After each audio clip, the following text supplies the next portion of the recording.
안녕하세요. 이코노미스트 홍춘욱입니다. 특집도 끝나고 했으니 이제 재밌는 이슈거리들 혹은 제가 읽었던 논문, 보고서 이런 것들을 다뤄보는 그런 시간을 가져볼까 하는데요. 이번 시간에는 독자의 질문에 답하는 코너를 한번 해볼까 합니다. 얼마 전에 재밌는 질문이 들어왔어요. 바로 뭐냐 하면 일본 경제에 대해서 상당히 비관하고 계시는 분이 계시더라고요. 그래서 일본 경제가 무너지게 된다면 그때 우리 한번 투자 얘기를 잡을 수 있지 않냐? 이런 이야기를 주셨고요. 더 나아가서 외화 자산, 그 중에서도 달러 자산에 대한 투자 관심은 많은데 최근 너무 달러가 강세였다. 이 달러가 약세였다가 강세로 돌았을 때 투자를 하면 큰 돈을 벌 수 있으니까 환율의 변화 방향을 예측할 수 있는 방법은 없느냐? 이렇게 두 가지 질문을 주셨습니다. 대단히 어려운 질문입니다만 그래도 노력해 보겠습니다. 먼저 첫 번째 질문부터 시작하겠습니다. 엔화는 어떨 때 강세를 보이고 약세를 보이는가? 그 의문을 풀어보겠습니다. 네, 그림 나와 있는 것처럼 달러에 대한 엔화 환율은 대략 한 110엔에서 120엔 사이 정도, 대략 뭐 115엔, 116엔 정도 레벨에서 역사적인 평균을 기록하고 있는데, 그러니까 환율이 달러에 대한 엔화 환율이니까 그 위로 올라가면 엔화 약세, 반대로 그 밑으로 내려가면 엔화 강세다. 다시 말해서 밑으로 내려가야 엔화에 투자해서 돈을 벌 수 있습니다. 반대로 위로 올라가면 엔화에 투자하면 손실이 나겠죠. 자, 그런데 여러분 어떻습니까? 음영으로 표시된 부분이 경기 침체 국면입니다.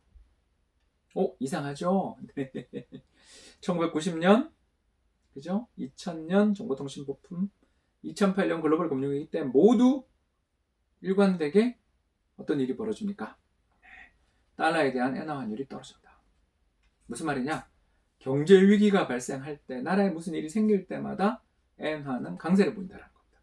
심지어 2001년 유럽 재정위기 그리고 일본의 동일본 대지진이 터졌을 때는 달러에 대한 엔화 환율이 70엔까지 떨어지는 걸 발견할 수 있습니다. 정리할 수 있죠? 경제 위기가 발생하면 오히려 엔화는 강세다. 경제 위기 국면에 엔화는 강세를 보이고 달러에 대한 엔화 환율은 떨어진다는 것입니다. 왜 이런 일이 벌어진지 궁금해서 한번 찾아보니까 다음 그림을 볼 수 있었죠. 네, 파란 선은 달러에 대한 엔화 환율, 빨간 선은 미국 은행권의 연체율입니다. 무서운 통계죠. 연체율이 뭐냐?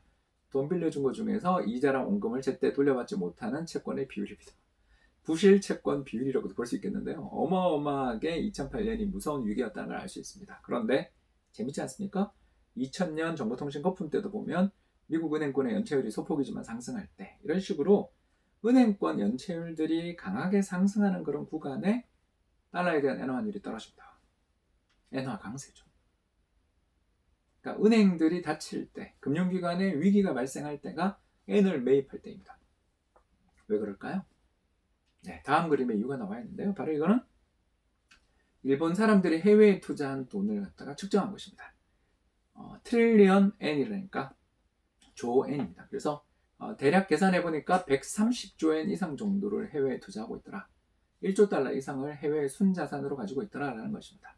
그리고 이 해외 순자산을 가지고 있다가 자기네 나라에 무슨 일이 생길 때, 경제에 무슨 지진이 생기거나 공적 자금 투입이 필요하거나 경제 위기가 생길 때 해외에 투자했던 돈을 엔화로 환전해서 자기 경제 내에 급할 때 쓰게 되겠죠.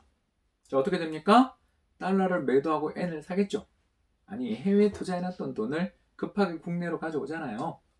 달러 숏 그리고 엔 롱이죠.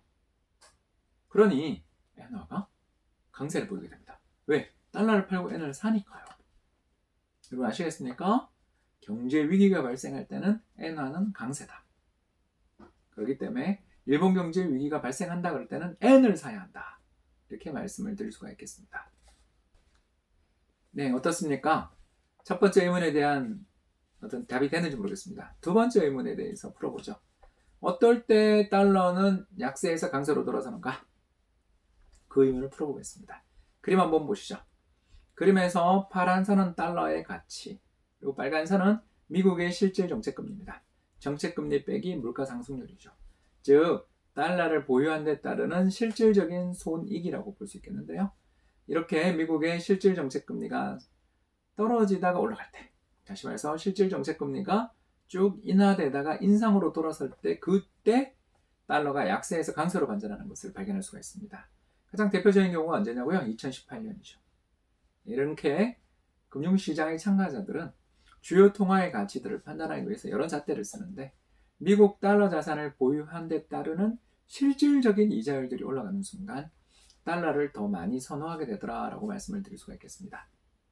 또 하나 달러가 약세에서 강세로 돌아설 때를 판단하는 지표가 있는데요. 그것은 바로 정크본드 가상금리가 되겠습니다.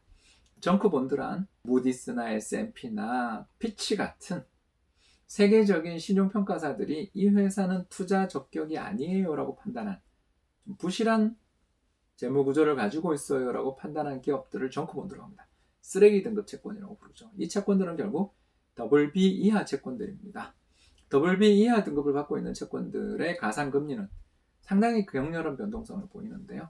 경제 위기가 온다, 경제 어려움이 처해진다고 생각될 때 정크본드 가상금리가 상승하는데 경제 위기가 온다고 생각돼서 정크본드가 가상금리가 상승하는 그 순간이 지나고 보면 달러의 강세 구간이랑 일치되는 걸 발견할 수 있습니다. 왜 그러냐 하면 달러는 안전자산이기 때문에 글로벌 투자자들이 불황에도 나 보유하고 있는 자산의 가치를 지켜줄 수 있다고 생각하고 투자하는 자산이기 때문에 경제 위기가 발생할 때 정크본드의 가상금리가 상승할 때 기업의 부도 위험이 높아진다 생각될 때 달러를 사면 큰 돈을 벌 수 있다. 이 말씀을 드릴 수가 있겠고요. 현재 상태로만 본다면 미국의 실질 정책금리가 인하되고 있고 두 번째 미국의 정크본드, 쓰레기 등급 채권의 가상금리 다른 지표 채권 대비해서 더 많은 웃돈을 주는 게 별로 크지 않다는 걸 생각하면 지금은 달러 강세보다는 약세 가능성이 좀 높지 않나라는 희망 섞인 전망을 해봅니다. 질문에 답변이 됐는지 모르겠지만 제가 능력 닿는 한 열심히 말씀드렸다라는 말씀을 드릴 수가 있겠고요. 이것으로 방송을 마치겠습니다. 시청해주셔서 감사합니다.